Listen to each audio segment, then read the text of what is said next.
Dan Calabrese will go back to receive the kick for Case, as well as the sophomore wide receiver Sean Lepcevic will be back there with Calabrese. Ball will be teed up at the 35-yard line, and we're almost set to go as Case will be in their home blue jerseys with the white numerals, and they will wear the white pants with the white trim. Frostburg State, the Bobcats, in their white jerseys, black numbers and red trim. And we're underway from Case Field as Calabrese will take it at the 6, hand it off to Lepcevic at the 5. He'll cut up the left side, cross the 30, 35, still going, and brought down there at the 36-yard line.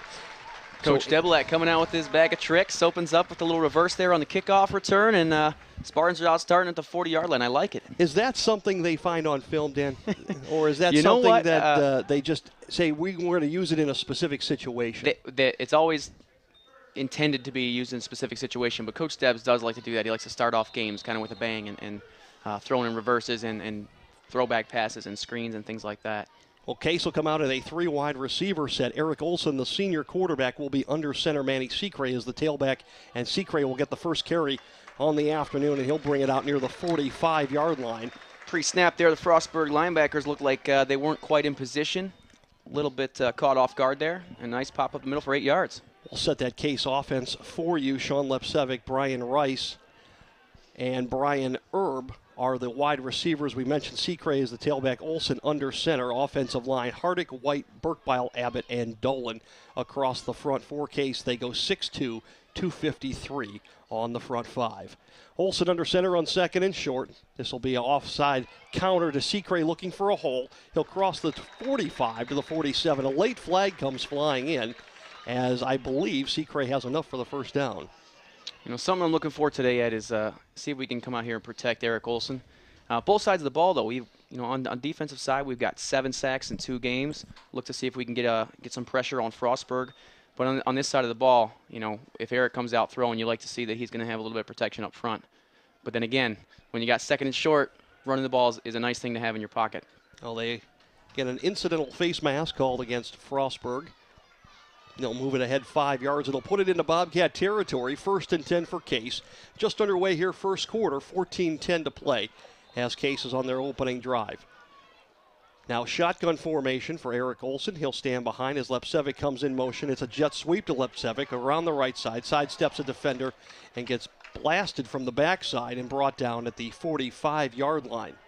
Now, running the jet sweep is all about getting that front side end and the wide receivers on the front side getting their blocks and locking up with the defensive backs. And right there, they couldn't get the edge. The Bobcats run a 4-2-5 set defensively. 4 down linemen, 2 linebackers, 5 defensive backs, including a hybrid outside linebacker strong safety. 2nd and 7 for Case from the 45-yard line. 3 wide receiver set. Now a new play signaled in from the sideline. Olson back under center. 3-step drop and overshoots his receiver on the near side of the field, Sean Lepcevic, at the 45-yard line. Well, he had good protection on that one, Ed. It's just got to get the footwork. That's the number one thing about being a quarterback. It all starts with your feet. And when balls sail or when you see balls going straight into the ground, it's all about the footwork, all about the follow-through. Well, we've noticed this year with Olson, under center, he almost has 1 foot drawn back slightly. Yeah. Is that an advantage to get away from Burkbile, or is that because he's been stepped on? I think it's definitely something he sees as a quicker way to get out from under center. But, you preach balance, and you like to have both your feet under you. So, little floater over the middle, intended for the fullback, Andy Hockman, incomplete near the sticks at the 38-yard line. And Case now looking at a 4th down play from the 45-yard line. They're going to go no huddle here and just try to. Olson has been the punter. He was the punter last year. He's now moved into a reserve role, so a pooch punt from Olson wouldn't be out of the question either. And there you go. And now he drops back into punt formation. Nobody deep for Frostburg. And so Olson will get into it. Little chip shot that checks up at the 15-yard line. Down there, and Frostburg will start 1st and 10 inside their own 20. Nice job by Olson to just kind of pin it down, and a good coverage by the Case offensive set. Now, something you got to see there, when you got 2nd and short, 3rd and short, and you decide to go to the passes, you have to see accuracy from your quarterback. Otherwise, the defense doesn't have to play both the run and the pass on those 3rd and short situations. So, if the first and 2nd down, your running back can get you there, you got to really feel comfortable throwing the ball on a 3-step passing drop. So here come the Bobcats, 1st and 10 from their own 14. Inside handoff will go to the tailback. That's Chuki Iwe. Iwe, the leading rusher for the Bobcats, has 191 yards on the season coming in and 2 touchdowns. Kind of powered it way ahead for a couple there out to the 22-yard line. 2nd down and 7 for Frostburg from the 17-yard line. Frostburg coming out in the pistol formation, but much the same. 3 wide receivers, 1 tight end. They'll run the jet sweep as well. Will Frostburg, and brought down in the backfield Anthony Young. Coming around from his defensive end position, Adam Watson with the tackle. Watson, a captain on that Case defense. And Frostburg trying to run that sweep. Anthony Young, the senior wide receiver who played some at Northwestern. Exactly the same thing we just saw on the other side of the ball with Case running the jet sweep, and that front side end is the guy you got to block, and Adam Watson fought off the block, made the play in the backfield. Well, Case will bring out a defensive lineman. They'll go to a 3-2-6 set now. Very interesting up there on the far side of the field. They got a press coverage and Emmons under trouble or in pressure, and he'll have to scramble ahead, and he'll run it ahead for a 1st down. He crosses the 30 to the 33-yard line and just weaved his way, Dan, for a 1st down through that Case defense. That's right, and when you bring in an extra defensive back and you take out a big man up front, you risk that up the middle. The run play on 3rd and 10, 3rd and long situations, it's something you have to account for.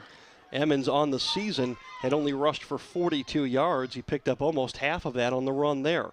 1st and 10, Frostburg. It'll be a draw play straight up the middle for Frostburg. Michael Forth on the carry. Forth, the sophomore running back from Brandywine, Maryland. The couple to make it 2nd and 7 for the Bobcats. Forth looks like a guy who is kind of a sneaky, quick little guy. You can fit through the hole, and, got to be careful watching with these shifty guys. They find a way to hide behind those big offensive linemen, and they'll scoot for 20, 30 yards before you even know it hit you. They list him at 5'9", but that might have been on a platform. Emmons with a little quick out. Gets complete to Antonio Wood at the 45, and Wood will advance it near midfield before he's pushed out of bounds there by Kevin Nossum. And there's a 3-step drop we were talking about just a minute ago with Eric Olson. And he comes out here and throws accuracy, completion here to the close side of the field near the press box. And sure enough, they're looking at a 1st down, and that's something we like to see on the other side of the ball as well. So the Bobcats are moving the football from their own 14. They've pushed it out to their own 49. Case now with 5 defensive linemen, 5 men with their fingers on the ground. 1st and 10, it's a draw play, and in the hole to knock down Forth is Wade Self. Just a punishing hit there at the line of scrimmage from Self right up the middle. And he caught the running back kind of in a skip, a little bit in the air there, and he was sitting there waiting for him. Self, one of the leading tacklers on the team. He has 15 tackles on the season, including 6 solos. Self, we mentioned, along with Adam Watson, captains on that defense for Case. 2nd and long for the Bobcats as the ball is marked right at midfield. Give Forth a yard on the play. Little snap throw to the outside. It's complete to Anthony Young. They're going to let Young use his speed, and he's buried just before the 1st down marker out there. Kevin Nossum on the tackle. A big hit from Jordan Banky there to finish the play off. There's a laundry on the field. We'll have to see what this flag is being thrown at. Yeah, late flag came in from the backside. I wonder if it's going to be a downfield block. It'll be a downfield hold against Frostburg. So spot foul will cost them 10.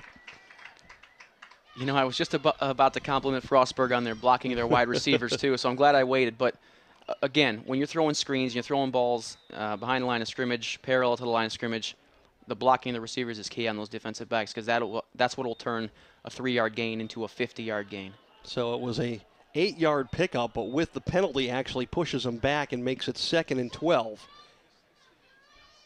Frostburg will come out. They'll show 2 wide receivers with a wing to the left.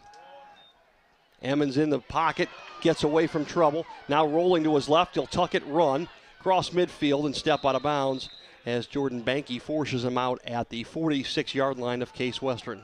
Emmons looks to be a mobile guy who can escape the pocket when needed. I didn't see anybody open as far as his 3 receivers were concerned down here to the near side of the field. So Case is going to have to focus on containing him, whether that means a defensive ends or a spy linebacker. They're going to have to find a way to keep him sheltered in that pocket. Emmons is just a little guy, 5'9", 180 pounds, and he hides behind an offensive line that averages over 260 per man, including the right guard that's 300 pounds. That's Kevin Jordan.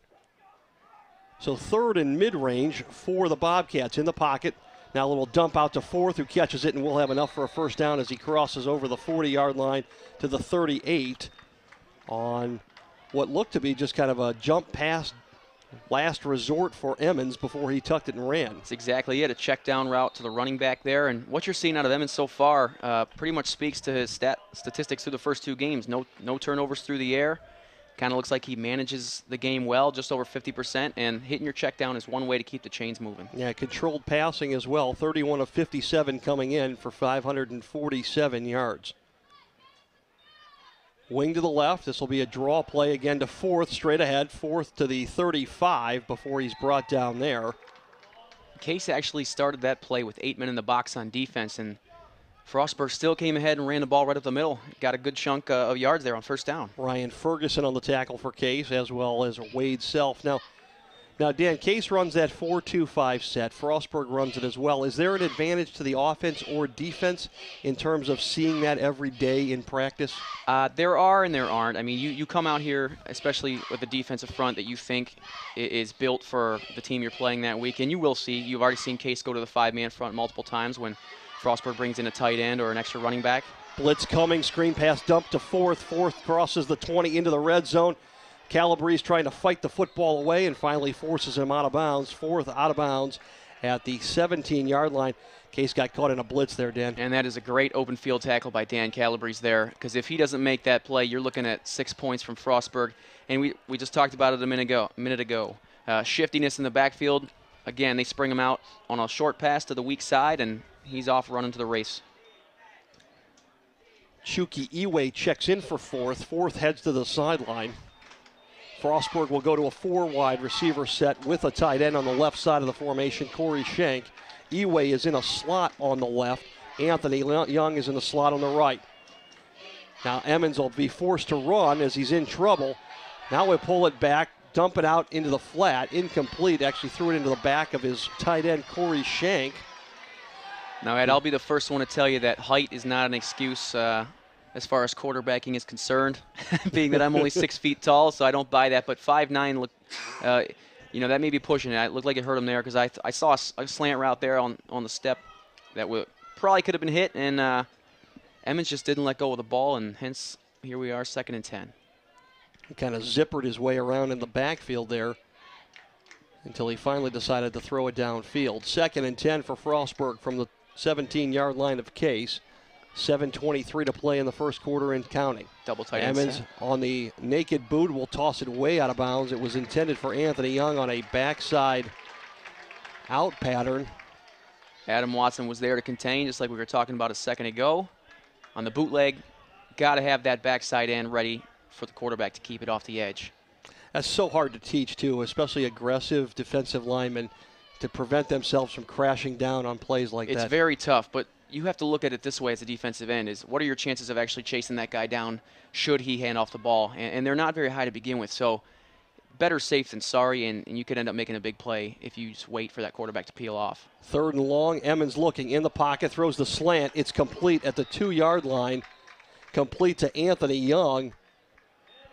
And they're going to mark him down inside the 2 all the way to the 1-yard line, Dan. 1st and goal now for Frostburg as they've moved this drive from their own 14 all the way down methodically against this Case defense to inside the 1-yard line. And that's it. It was a great catch there on the 1 by Anthony Young. Good zip on the ball. It was a little low, and he went down and made the grab. Yeah, it looked like it was underthrown. A nice reaction or recovery by Anthony Young. Backs in an eye. This will be Iwe over the top, and I believe he got in the end zone. Yes, he did.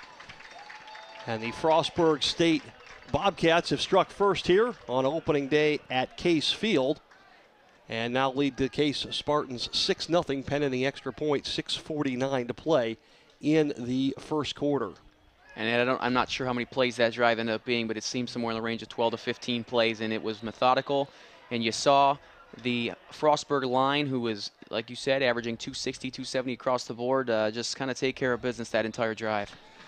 Well, Adams is on to kick the extra point. He splits the uprights, and that's where we stand. 6:49 to play in the first quarter, and the Bobcats are on top, 7-0. We'll take a timeout when we come back.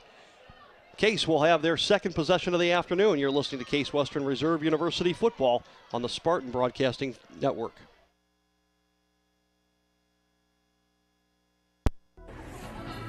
I have this cool cash. What can I do with it? You can turn it into a hot meal at Rascal House. It's the best value in town. What do they have there? Buckets of wings, pasta, sandwiches, salads, and of course, great pizza. Are they open late? You bet. Open every night till 2:30 a.m.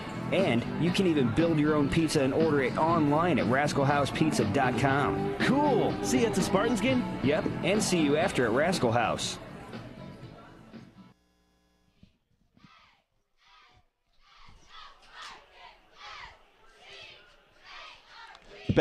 Back here at Case Field, 6:49 to play in the first quarter, and Frostburg went right down the field, 86 yards, Dan, and you were right, 14 plays for the Frostburg State touchdown. Adams into the ball, end-over-end kick. This will be Lepcevic inside his own 5. He'll bring it ahead looking for a couple of blocks, cuts to the outside at the 30, gets a key block there, and is pushed out of bounds at the 35-yard line. You know, Ed, that kickoff looked like it could have gone for just a bit more. Wade Self ended up pancaking his man, and then he just kind of stood around. If he just goes to the next level and finds somebody else to block, I think that play could spring for another 15, 20 yards. So for Case, they managed to move the ball 14 yards on their first possession. What I'll be looking for here is just a nice sustained drive. You don't want to score too quickly, as odd as that sounds, because your defense was just on the field for a good 8 minutes. So you like to see a little bit of a sustained drive here so Case can give his defense a break. Seacray stands 7 behind Olson. Olson will roll to his right. Look, fire, catches a crossing Lepcevic in midfield. And Lepcevic is out of bounds there with a first down for Case on the 15-yard completion. Nice throw there by Olson, and what you saw was the defensive end on that bootleg. He crashed down, just like we were talking about. No one was there on contain. Olson had time to set his feet, and he fired a perfect strike. So the ball touching midfield. Chains are set, and the clock continues to run as we approach just under 6:30 to play in the first quarter. Olson in the skill positions will get the play signaled back into them. And Olson will stay under center in the 3 tight end set. Drew Volbers on the right side of the formation is the tight end. 3-step drop. Out, complete to Rice at the 45-yard line. Rice picks up 5 before he's pushed back there by Suleiman Rydell. There's a 3-step drop. Eric Olson sets his feet again. The 2 throws he's had time to set his feet on. He's made two perfect strikes, and when he doesn't, you see the ball flail a little bit on him. But something I'd like to see, just based on this defense, is they utilize the tight ends, because they have a safety on a tight end about 8 yards off the ball. And there's really an opportunity to attack the flats with that front side tight end. Draw play for Case, Dan, and that goes to your point. Seacray picks up 4 and a first down, and they move the chains again, allow that defense a chance to sit and catch their breath. There you go. Keep the chains moving. The defense obviously winded, and at this level, you got a lot of guys on your starting squad that are also playing special teams. So you have to take that into consideration and get these guys a blow as much as you can. So Case will stay in their 3 wide receiver set. That's Lepcevic in the slot on the left side. Got a 7-man box here. And Rice is the right wide receiver. Seacray the lone setback behind Olson. Off the left side goes Seacray. Looks back inside. Another 5 or 6 yards for Seacray as he hops his way to the 33-yard line. A great job by Seacray there to, when he find the hole, get up and hit it. Don't try to stretch the play as wide as you can. But when he saw the gap open up, he hit it hard and got the 5 or 6 yards on the first down there. We'll see more of Manny Seacray as Kenny Reardon, who he had been sharing the backfield duties with. Reardon is injured, out for the season. Inside draw play will go to Seacray, stretching towards the first down marker. I think he'll come up just short as they're going to mark him near the 30-yard line. Something I'd also be interested to see is you got freshman Brian Erb out there on the outside. playing press coverage against him, and as I say, he comes out of the game. But one-on-one, I wouldn't be surprised if Coach Debs takes a shot. If I know him at all, that will happen before the end of this first quarter. They trade a freshman for freshman as Andy Hockman will come in for Erb. Hockman, the fullback. Backs are in an I. Secray, the tailback. They might have got away with one, Dan. I think Secray moved early, but he's dropped in the backfield there. Aaron Gruber sliced through and made the tackle for Frostburg. And now Case looking at 4th and about 4 from their own 33. And that play was doomed from the get-go. Something just didn't go right up front. I didn't get a chance to see which guard had blown that block, but you know, Frostburg has a big defensive front as well, just like we were talking about their offensive side of the ball, but you know, that play really didn't have any legs to it. Well, now a 4 wide receiver set for Case as Tony Leibarger comes in. Leibarger is the middle slot on the right side.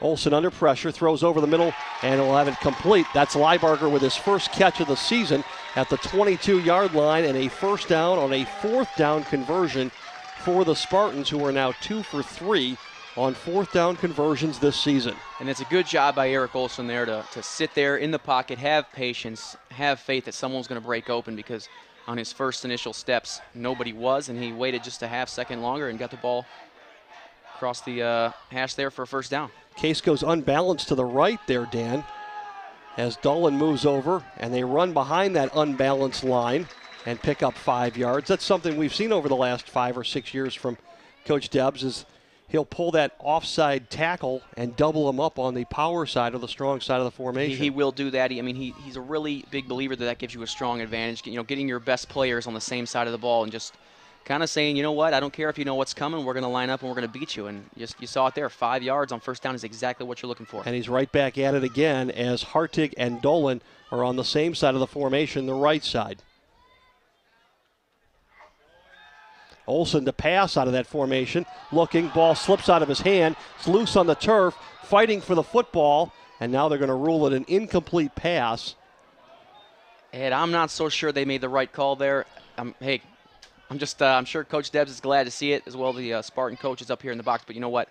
The ball may have looked like it was coming out a little bit early before that hand started moving forward. So Case may have caught a break there. Exactly. On the incomplete pass. Line of scrimmage will go back to the 22-yard line.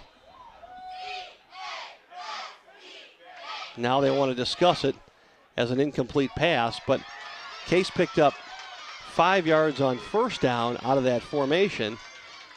There they are. They're discussing the spot of the ball here. Should put the ball back near the 17 following the run. Then the incomplete pass on second down makes it 3rd and mid-range, 3rd and about 5, maybe 6. Again, one of the things that you don't have the advantage of here at D3 is the challenge flag that you can throw. So the Spartans will show a 4 wide receiver set now. Shotgun formation for Eric Olsen with Secray on his right side. Olsen under pressure, flips out the screen pass to Secray at the 10 to the 5, a clear path to the end zone, and Case is an extra point away from tying the score. And you saw a very late hit there, about 6 yards deep in the end zone on Manny Secray as he crossed the goal line. That was just uncalled for, it looked like to me. A tad late there, and they threw the flag, and I think what you're going to get here is a 15-yard unsportsmanlike conduct penalty. That will be imposed on the kickoff. Case will come out now for the extra point. The freshman, Juan Kuhn Park, comes out. Having a very productive freshman year is Park. 7 for 8 on extra points. He's connected on both of his field goal attempts as well. 2:20 to play in the first quarter, and the Spartans are within an extra point of tying the ball game on the 17-yard touchdown pass from Eric Olsen to Manny Secray.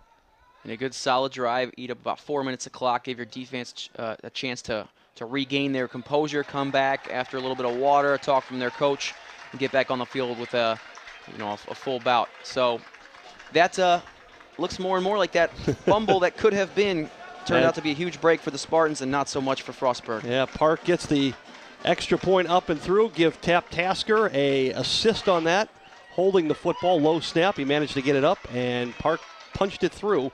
7-7 tie with 2:20 to play in the first quarter. We'll take a timeout. You're listening to Case Western Reserve University football on the Spartan Broadcasting Network.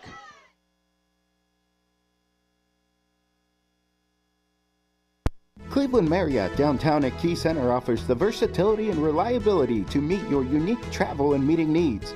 From smart spaces to practical amenities to world-class service, our flagship hotel will deliver the quality experience you expect, backed by the Marriott name you trust.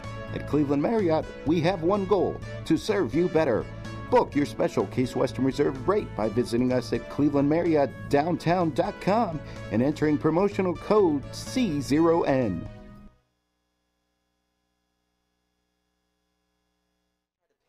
Or let the ball on the turf and let it take it away.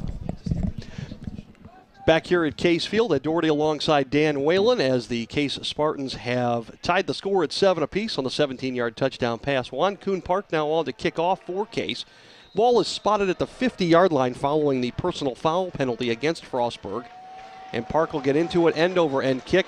This one will come down right near the goal line, and Frostburg will choose to take the touchback, and that's where they'll start 1st and 10 from their own 20-yard line. Lucas Adolph with the catch a yard deep. And Dan, you and I were just talking about what you do in those situations on a short field. Do you kick it into the end zone, just put 80 yards in front of them and let them start there, or do you try to just kind of chip it down, see if it hits the turf, gets a bounce, and go from... I'm all about kicking it as high as you can and giving your guys a chance to run down and make a play near the end zone instead of kicking it through the uprights. And a new rule, as you see this year, comes out to 25-yard line after the touchback. So, but the sticks are not... they are not aligned. And they're not used to the 25-yard line yet. But that's where it even becomes a wiser decision to stay in the end zone, take the knee, and give your team 25 yards to work with.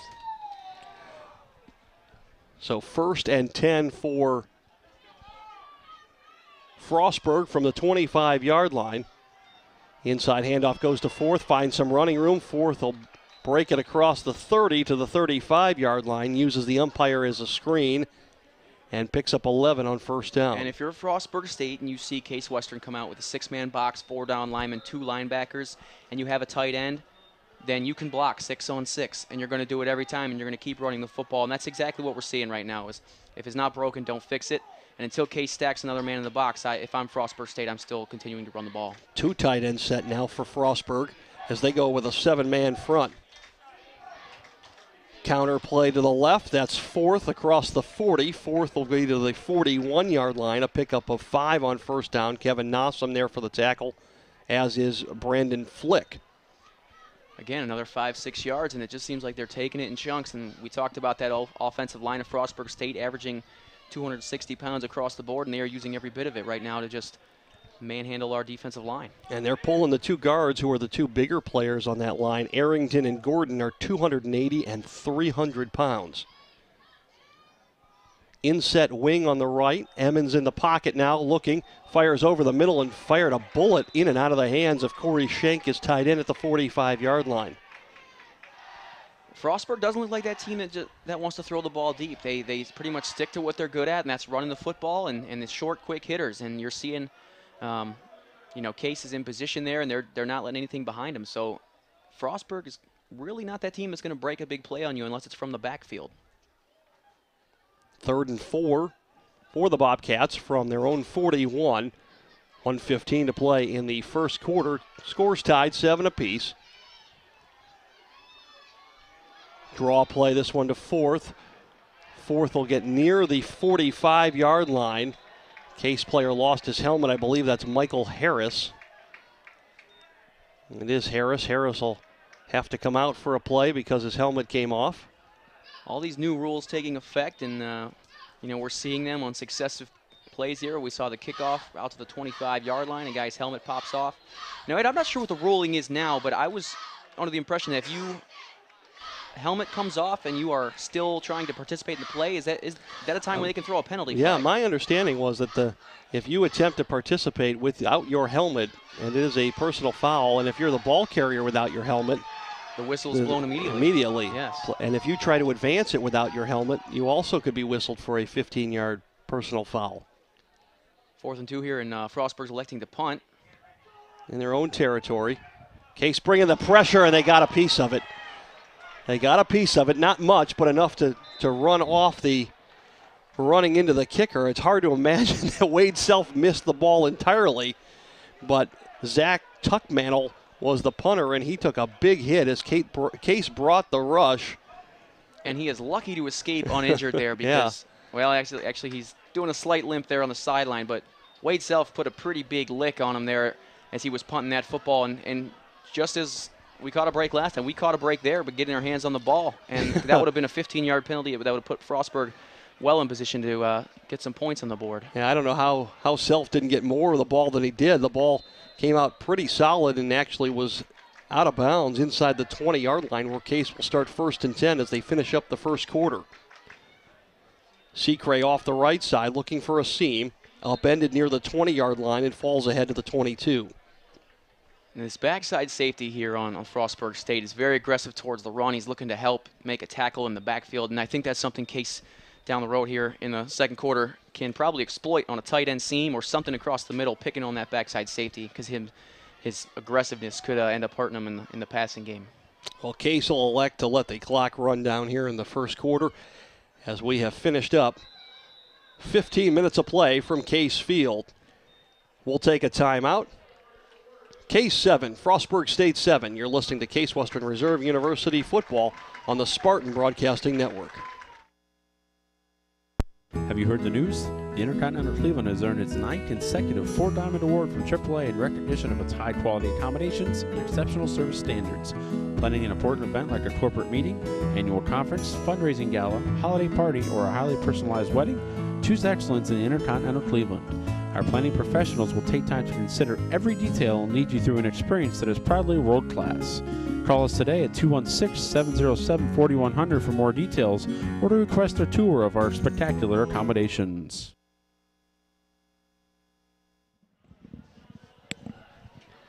Start of the second quarter here from Case Field in University Circle at Dougherty alongside Dan Whalen this afternoon. Dave Wilson, the voice of Case Western Reserve University football, is covering the Akron Arrows in New Jersey this afternoon. The AA Akron Arrows are in the Eastern League Championship Series. They lead that series 2-1, and Game 4 is this afternoon in Trenton, New Jersey, as the Arrows take on the Trenton Thunder. So Dan Whalen sitting in, and after one quarter of play, Case and Frostburg State tied at 7. Spartans have the ball, 2nd and 7 from their own 22 as we begin second quarter action. Case now moving from right to left. Olsen under pressure from the blitz, picked up well, throws it deep down the right side, looking for his receiver out there. It's incomplete. Brian Rice was the intended receiver. Ball was knocked away by Keith Smith on defense for Frostburg. Frostburg tried to go with the double A gap blitz there. They crossed the middle linebackers, and in order for that to be effective, it has to happen at the snap of the ball. But they delayed it. It didn't quite work to their liking, and Eric was able to get off a pretty good pass there. Unfortunately, no catch on the play. 3rd and 7 now, Case facing, and the Spartans will go back to their 4 wide receiver set. Under center will go Don't be surprised Olsen. to see a bubble here, bubble screen. 3-step drop, slant, complete. Near the first down marker, but just short, as Brian Rice was not able to get to the sticks, and Case will be forced to punt. Now on that, Dan, is that a receiver's responsibility to get downfield and to the sticks, or is he looking to catch the ball and make a run after catch and pick up the first down? As a receiver, you're always taught to adjust your route, especially on 3rd down, and if you need to get to the sticks, get to the sticks. Especially on that pattern, it's a slant pattern. It's all on the receiver because you're throwing it to him. He's going to catch it in full stride, running the ball. So you would assume if he breaks his route at the sticks, that you'll have enough juice to get the first down. So Case punts it away. High end-over-end kick. That's caught at the 26-yard line by Nick Stubbs. Stubbs tiptoes the sideline and will bring it out to the 44-yard line. Flag on the play, which almost inevitably means could be coming back. A block in the back. They're talking to the Case captains and the Case coaching staff, and that's what it is, a block in the back at the 34-yard line. And that happens so often, and you wonder why. You're always taught if you can't see a guy's face mask not to touch him. because it ends up hurting you more in the long run, giving up those 15 yards rather than missing the block and having your guy be tackled where he was. And what was a 10-yard penalty from the 34 pushes it back to the 24, but the end of the run was all the way out almost to the 45. So in essence, it's a 21-yard penalty for Frostburg, who will now start 1st and 10 from their own 24. Out pattern, juggled, popped in the air, and almost caught off the deflection by Dan Calabrese. Ball was intended for Antonio Wood, and Wood never really got the handle as Kevin Nossum fought him for the ball, and Calabrese almost came up with the interception. And there are times when a tight spiral on the ball doesn't really matter, but that is one of them where it does. Ball did just not get there quickly enough due to the way it was flying. It was kind of end over end, came out of his hand a little funny, and you saw the ball was there at about the same time as the defensive back, and they broke up the pass and nearly had an interception. Corey Schenk will now line up as the tight end on the inside slot on the right. Shotgun formation for Emmons. Fires over the middle. It's complete to Schenk at the 30-yard line. Nice throw there by Emmons, just finding the weak spot in the zone, and the tight end, as you just said, settled down in the slot. Perfect strike to him, gain of 7. 3rd and 4 now for Frostburg from the 30-yard line. Defensive coordinator Marcus McCullough signals in the play to the Case defense. Spartans will stay in their 4-2 set as Frostburg shows their 4 wide receivers. Emmons in the pocket, tapping his feet, tosses over the middle, complete to 4th at the 35, and he's laid out there by Kevin Nossum. That's not the second time I've seen Emmons throw a ball over the middle high, and especially when you have a 5'9" running back going out catching it, you cannot throw the ball high over the middle, and you saw it there. His running back took a large hit. Well, 5'9", 180 versus Kevin Nossum, who's 6'3", 225. 4th holds on to the football. It's enough for a 1st down. 1st and 10, Frostburg from the 36. Ball on the ground. Ball is still loose, and Emmons eventually will flop on it at the 33-yard line. And the first rule is catch the snap. Got to catch the snap, hit you right in the shoulders, and really no excuse there other than just took his eyes off it and was looking to hand it off too soon. Now, when that happened to you, it had to feel like that ball was on the turf for probably 5 or 6 minutes. It almost looks like slow motion when you're the quarterback in the play, and the ball's just kind of hovering there. You just can't seem to grab it soon enough. So you are exactly right with that one. 2nd and 12 now for Frostburg from the 33. Emmons looking, steps up in the pocket, throws a little crossing route complete to his tight end Schenk at the 40-yard line, picks up a couple more, and still, Dan, as you mentioned, Frostburg not looking to extend the field, but rather play within that 15 yards of the line of scrimmage. That's it. They'll spread you out using every yard of the width of the field, but it doesn't seem like they're looking to push it too much vertically. And right now they're doing good. They're getting guys in space, hitting the soft zones in coverage, and that's exactly what you got to do when you're limited in what your quarterback's capabilities are. 3rd and 6 now.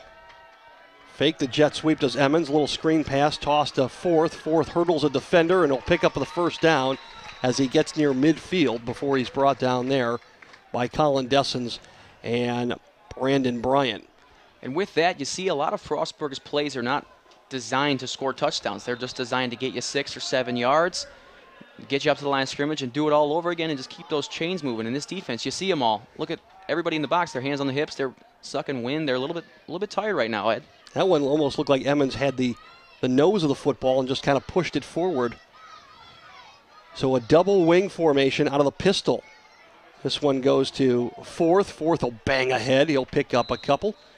Down to the 45-yard line of Case Western as the clock continues to tick. We approach the 11-minute mark. Tied at 7, Case and Frostburg State. And I really think it's going to be important for Case's offense to realize that their defense has been on the field a lot of the minutes in this first half, and they got to do something about that. Try and work the chains, get the ball moving, don't move too quickly, and give your defense a break whenever they get off the field here. 2nd and 7 now for Frostburg State.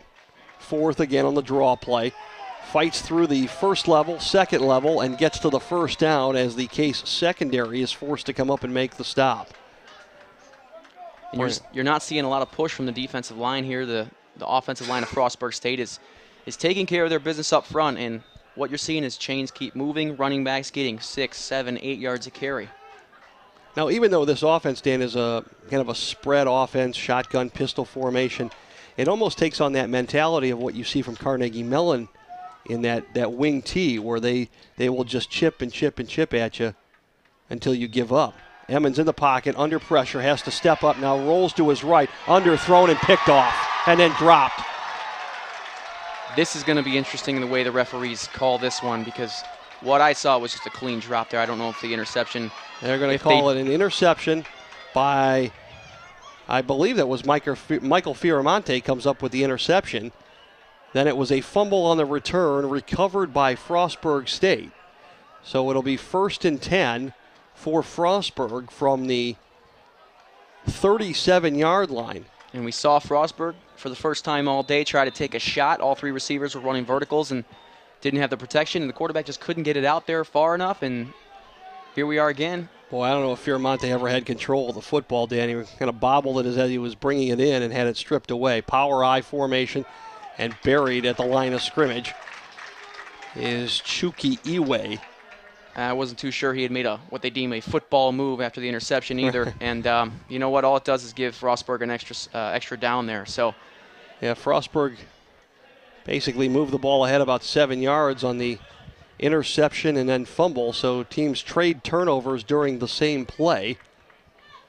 2nd and 9 as Frostburg gets about a foot on 1st down. 4 wide receiver set with a tight end, not a usual formation. Empty backfield here. Emmons in the shotgun. 1 step, fires out, complete to Antonio Wood inside the 30. He's blasted there by Kerry Dieter and Kevin Nossum. And that's the advantage of getting 7, 8 yards on 1st and 2nd down, is when you get here in 3rd down and 2, you have the option to run or pass. And Case's defense now can't just rear back and come at you. They got to really think about what's coming to them. And 3rd and 2 is exactly the situation that you want to be in. Well, 4th is now back in the ball game at tailback. Matt Rowe comes in at fullback. 2 tight ends set with a lone wide receiver for Frostburg State. Give us to 4th. 4th will try to get the 1st down, and it's going to be real close. He's looking to be a little bit short here, and that was a very interesting play call. The fullback went opposite side of the running back, and you would think on a 3rd and 2 where you have 7 big fellas in the box on offense ready to block for you that you're just going to run up behind the fullback, but they chose to go the opposite route, and they sent him to the weak side and didn't get the 1st down. Well, now it's 4th and 2 for Frostburg from the Case 27-yard line. 4th down conversions, they're 50% this year, 3 of 6. Same formation, same look, except the wide receiver is to the right, and now Emmons on a quarterback sneak will find a hole and pick up a 1st down. Didn't have it originally, but on the 2nd effort there, he found a hole on the right side and snuck through it and stumbled forward for the 1st. And that's exactly what we're talking about. The defense is still on the field, and it seems that they've been on the field almost this entire quarter. So Case will bring Dan Calabrese back in the ball game in the defensive secondary. Justin Williams, the freshman, will go back to the bench. 1st and 10, Frostburg State from the Case 26. 7:40 to play in the 2nd quarter, and we're tied at 7. 4th on the carry, trying to go through the middle. Not much there, and he's brought down right around the 25-yard line. Wade Self came up hard there and ended up plugging the hole pretty solid, and a minimal gain there for Frostburg.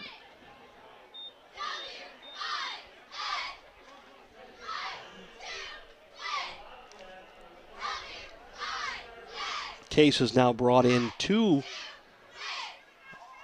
hybrid players in Ferguson and Fioramonte to play in the defensive secondary. And Jordan Banky is now on the bench. Emmons in the shotgun looking for someone to throw to. Now he'll bring it down and run. Crosses the 20, spins away from a tackler at the 15, and dives inside the 15 near the 10-yard line for a 1st down. A nice spin move there by Emmons to break the tackle of Fioramonte and get the extra 5 yards. But again, what you're seeing with a lot of defensive backs in the backfield, that room to run. as the defense drops into that zone coverage and the linemen press upfield. There's a space in there for the quarterback to settle in. 1st and 10 for the Frostburg State Bobcats from the 11-yard line. Another two tight ends. set Yep, here. 2 tight ends to the right. This one is Fourth. Fourth will follow that on the right side to the right side of the center. Trips down at the 8-yard line. Fourth picks up a couple. Frostburg can get a first down without getting a touchdown. They have to get inside the 1 for that to happen. Case really has to plug the box here, put as many men in there, and in my opinion, play man-to-man on the outside and force Frostburg to beat you throwing the football. Well, in week 1, Frostburg beat Geneva 56-53, and you wonder where that offense came from. When you see it today, that's a very plodding, methodical team down the field. Snap, throw to the outside. It's complete. That should go as a run, Dan. I believe it was a lateral complete to Anthony Young. It did look to be a backwards pass, and again, he fluttered it out there. It wasn't the cleanest throw, and that gives the defensive backs time to break on the football, and your receiver can't make his upfield move as quickly as you'd like him to. And that's exactly what happened as Young makes the catch but was forced to spin around. The defense closed, and it was a loss of 2. Now Calabrese is going to have to come to the sideline. I believe he has some blood on his elbow. Austin Webb will take his place in the defensive secondary as they get Calabrese bandaged up. 3rd and 9 for the Bobcats from the Case 10-yard line. It'll be interesting to see if Frostburg treats this as 4-down territory or whether they'll settle for the field goal should they not get any yards here. Case faithful are into it. Emmons looking, throws downfield, and it's overthrown at the corner of the end zone. We have a flag down, and I believe we have an illegal motion against Frostburg. Anthony Young came in motion, and I think he went upfield before the snap. And on the incomplete, I would think that they would decline this penalty, would Case. They will. And they do. Exactly. 4th down, and the kicking unit comes on for the Frostburg State Bobcats. On the season, Jonathan Adams is 0 for 1 on field goal attempts. And it's a bit windy out there today, so we'll see if that comes into play here on the field goal. But again, just a chip shot for most guys inside 30 yards. So it'll be spotted down at the 20 or at the 17. It's a 27-yarder officially. Ball was tipped, blocked, and no good. Great job. I think Adam Watson got his hand on there. Nice push up the middle. That ball didn't look like it got off the ground either. It didn't have much of a chance to begin with. But Case stops the drive. Frostburg comes away empty-handed, and the Spartans take over 1st and 10.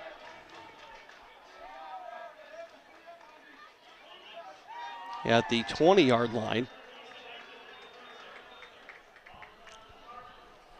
Under 5 to play in the second quarter. Tied at 7 here at Case Field. At Dougherty alongside Dan Whalen this afternoon. Case in a pro set. Backs in an eye. The give is to Secray, who I don't think got back to the line of scrimmage.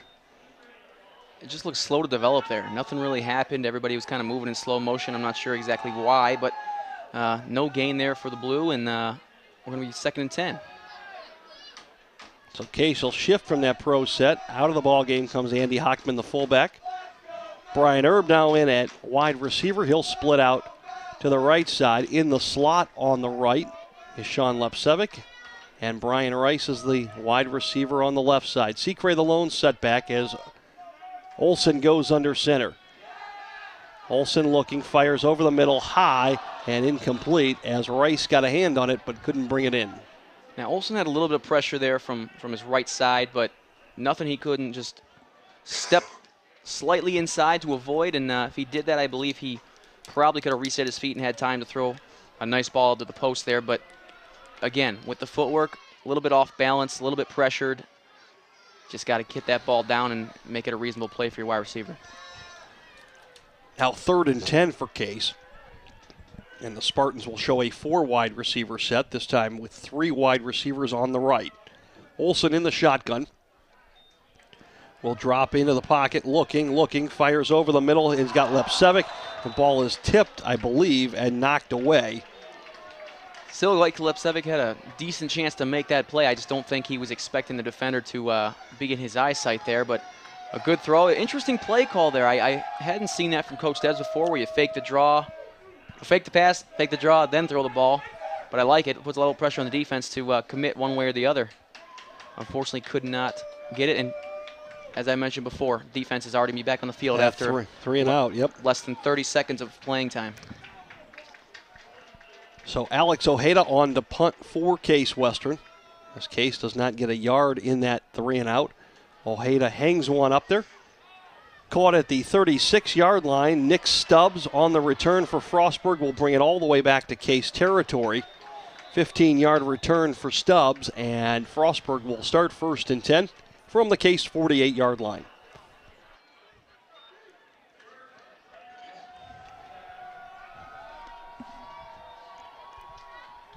It's very interesting the way the offense is going about their business today. Just at times they seem like they were working it down the field, and other times it's kind of like nothing happening. So they really have to get in the flow of things. I think if they do get another possession before halftime, look to score quickly and then go back in, make the adjustments at the half, and come out and really have a game plan. Have a game plan to move forward, keep the defense on the sideline as much as you can, and just really try to put some points on the board. 1st and 10 in Case at a 5-2 set. Under pressure as Emmons lobs one deep and overthrows his receiver. Mike Jones, the backup junior tight end, was the intended receiver on Kerry Dieter on coverage for Case. Not a bad throw there by Emmons. I don't think his receiver was ever expecting the ball. Didn't really seem to have his head in the right place. And then once the ball was coming toward him, he kind of looked lost. So I put that one on the receiver there.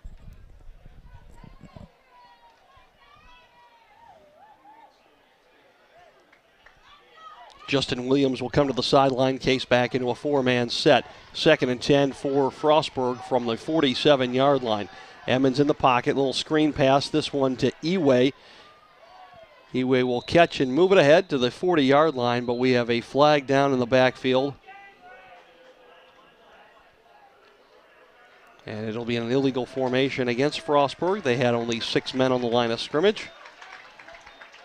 That'll back them up 5 from the line of scrimmage and force them into their own territory. So now 2nd and 15 for the Bobcats from their own 48. And penalty flag aside there, that's the 3rd or 4th time we've seen that play from Frostburg State, and the 3rd or 4th time that they've got positive yardage on it, and it's just a little yardage. Yeah, just a little push screen, Dan, and it doesn't really look like Emmons is even throwing that football. He'd almost be better off. Like a shovel pass sort of deal. Mm-hmm.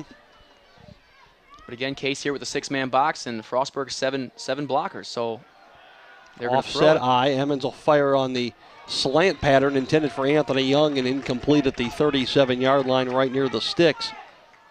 I was a bit surprised to see them drop back to pass there with all the guys they had in the box, and the fact that Case only had, again, 2 linebackers and 4 down linemen there to to compete on the defensive side of the ball. So interesting concepts there from the Frostburg Bobcats. Well, now the Spartans have Frostburg pinned back 3rd and 15. And Case brings in a dime package, Dan. 6 defensive backs now for the Spartans. 3 down linemen here. They look to get just enough of a pass rush to force them to get rid of it. Emmons underneath complete. That one to Corey Shankus, tight end. Crossing pattern goes nowhere. Wade Self there for the tackle for Case. Pickup of about 6, but not nearly enough, as Self did a nice job. He just let Shank catch it and ran him down after the completion. And it looked like Frostburg State was content there with just taking the 4th down and punting the ball away, because with a 3-man rush, you know you're going to have time, so you would assume that you're going to send your receivers a little bit deeper, and he still threw the 5-yard under route and looked a lot like Cleveland Browns football from where I'm sitting. So Case almost got to that one again. Kick is away, and this one will kick out of bounds inside the 20-yard line. They're going to mark it actually at the 10-yard line for Case. 2:30 to play in the first half. Spartans and Bobcats tied at 7. Both teams with a full complement of timeouts remaining. Case and Frostburg each have 3. Now, is this drive, Dan, decided on what they do on the first couple of plays here? If this first play goes for big yards, do they then go into the 2-minute drill, or is it pretty much set that they want to either move it down the field and throw on 3 straight downs or run out the clock? Well, 2.5 minutes is a lot of time, and I think you're exactly right in the fact that if they don't get any yards here, that it might just be a dud drive and they'll be okay with punting away. But another thing to consider is that this drive really is determined from the previous 3-4 drives, and the fact they haven't got a lot going. Coach Debs may be thinking at this point, all right, let's just cut our losses, go in at halftime, tied at 7, and work the kinks out at halftime and come back out ready to go in the second half. Now, Seacray picked up 1 on first down. Olsen looks, throws a wide receiver screen. This one completed to Brian Rice. Rice will catch it, move it ahead to the 16-yard line. But Rice still step out of bounds. That saves Case from using a timeout. Near the first down marker of the 20-yard line. Far side of the field had it marked at the 18. Now they move it back to the 16. Nice easy throw there to the flat. Get you a gain of 7 or 8, and got a little bit more room to work with all of a sudden. 3rd and 4, and on third downs this year, Case was 50% coming into the ball game. They give us to Seacray. Seacray looking for the first down. Isn't going to get there. Stopped after a gain of 2. And the clock continues to run. And that was a situation I really would have expected Case to throw the football in, Got out of bounds on the previous play. The clock was not running. They had got a good chunk on 2nd down to get them within 3rd and 4. And it's just a situation where you expect, all right, maybe we'll try to get this first down, keep the sticks moving. And unfortunately, they just decided to run it up the middle, and looks like they're going to punt here. And the Bobcats have called a timeout as Case runs it on 3rd down, sets up 4th and 2. 1:42 to play in the first half. Case and Frostburg State are locked at 7. Case tied the score late in the first quarter on a 17-yard touchdown pass from Eric Olsen to Manny Seacray. That was a 10-play, 65-yard drive. That was in response to the 1-yard touchdown run by Chuki Iwe. Iwe capped off a 14-play, 86-yard drive for the Bobcats that took 6.5 minutes.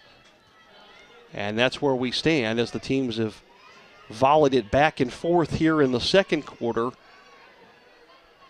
There was an awful lot of talking going on, and wasn't quite sure what was going to happen in that huddle there, but it seemed like there was some sort of debate whether or not they were going to punt this ball away or go for it on 4th and 2, and all of a sudden here the offense walks off the field and the punt team is out there. Now, is that something that the players can change Deb's mind on? Is he persuaded by the opinions, or is it mostly, he knows what's going on and he's pretty much made his decision before they come to the sideline? We may have had a little more luck in our day and age than usual with changing his mind on things. But no, it's pretty much not up for debate. Typically, he'll talk it over with the other coaches up here in the box, and they'll make the decision. Especially there. I mean, there really is no option. 4th and 2 with 1:20 to go in the first half in your own 20-yard line. I think you don't leave that up for debate. You punt the ball away. And that's exactly what Case did. Alex Ojeda boomed a punt. Nick Stubbs attempted a return, but was corralled in as quickly as he was after catching the ball. 1st and 10 for Frostburg from their own 37. 1:29 to play in the first half. They got 2 timeouts here, 1.5 to go. I would assume they're going to try to push the ball and see if they can get a couple extra points out of this. Adam Watson, a defensive lineman, is going to drop into a zone coverage. Underneath throw complete to 4th. Nossum runs him down. So does Ferguson. They stop him close to a first down. And now they're going to give him the first down. They're going to move the ball ahead all the way to the 47-yard line. That's been the name of the game for Frostburg State, is let the defense get depth and attack underneath. And there you go, moving the chains. 1:12 to go. Emmons in the pocket now, looking. Plenty of time. Now he's be forced to flush to his right, and he'll step out of bounds in Case territory at the 48-yard line. nothing open, and he just brought it down and took off. No, and it doesn't look like Emmons has the ability to see the deep routes and pull the trigger. I've just seen a couple times where he's had guys break open and he just doesn't feel comfortable to let go. Whether that's because he can't see what's going on or whether that's just because he doesn't think they're open, I don't know. But the corner route in that play looked like it might have been had a window. Well, 2nd and 6 now for Frostburg State. 4 wide receivers, including their tight end on the right side in the slot. And that's who he completes it to, Corey Schenk. Crossing pattern over the middle. Schenk will have enough for a first down, move the ball to the 39-yard line of Case Western. Clock will stop as they move the chains. 52 seconds to play in the first half. Frostburg's going to use a timeout. Interesting, they're not a team that goes no huddle. They huddle every single play, so maybe this isn't a situation that they're completely prepared for. I would have expected them to save that timeout, get up to the ball, call a play, signal it in from the sideline, or whether the quarterback has the privilege to do that at the line of scrimmage, but they waste their second timeout, and here they are on the 38, 1st and 10, moving the ball in chunks again, Ed. Again, it's just, and it's not those big chunks. It's just enough to irritate that Case defense, and it does look like the Case coaching staff, Marcus McCullough and his squad on the defensive side, have made some adjustments. You've seen more 5-man fronts. You've seen Case drop Adam Watson now into coverage to try to protect the underside crossing pattern. Something else too is Case kind of has that mentality on defense, and it's been like that since I played here. Was just sort of bend, don't break. Just yards are fine, points are not, and we're looking at that today. I don't have the updated stat sheet in front of me up to this point, but it seems like Frostburg is racking up the yards, but then when they get down the red zone, they have none to show for it. And if you're a defensive coordinator like Coach McCullough, you're okay with that for the most part. 1st and 10 now, following the timeout for Frostburg from the 38-yard line. Blitz coming from Case. Emmons underthrows it off his back foot. Ball hangs and it's complete. Coming back for the completion is Antonio Wood inside the 10-yard line down to the 7. Boy, there was everything wrong with that throw and still managed to make a completion. The ball was up in the air for a very, very long time, and excuse me. And Kerry Dieter just did not turn around and make an adjustment. He kind of just needs to find the ball there a lot sooner, especially the receiver did his job, went back, found the ball, got open, just created that yard of separation, came back for it and caught the ball. But Dieter needs to get the head around and react to the football. Emmons looking. He's going to throw to the corner of the end zone. Overshoots his receiver out there, Antonio Wood. And with 30 seconds to go, the Frostburg State Bobcats are down to the Case 7-yard line. And back to the big throw from Emmons, throwing it off his back foot to avoid a sack. Underthrows the ball and it hangs in the air. The receiver came back, and as he was coming back, slipped on the play. Yep. It was just everything wrong, and Case still wasn't able to knock the football down. And I'm expecting a run here on 2nd and 7, 2nd and goal from the 7, I should say. With a timeout left and 30 seconds to play. Pistol formation, Emmons will look in the pocket. Dump it over the middle to his tight end near the goal line, and they'll say no, he didn't get in as Corey Schenk makes the catch, tries to run over a couple of defenders, doesn't get there, and he's just short with 19 seconds to play. And that was very close to being a touchdown, and you can see the nose of the football is nearly touching that goal line. Yeah. So I don't know if you can put a piece of paper in between the goal line and the front of the ball, but that's where they've marked it. That said, as Frostburg, you have to call 2 plays here in the huddle, because if you don't get in on this, what I'm assuming will be a quarterback sneak, you've got to line back up and do it again. So you got to get your guys on the same page, let them know we have 19 seconds.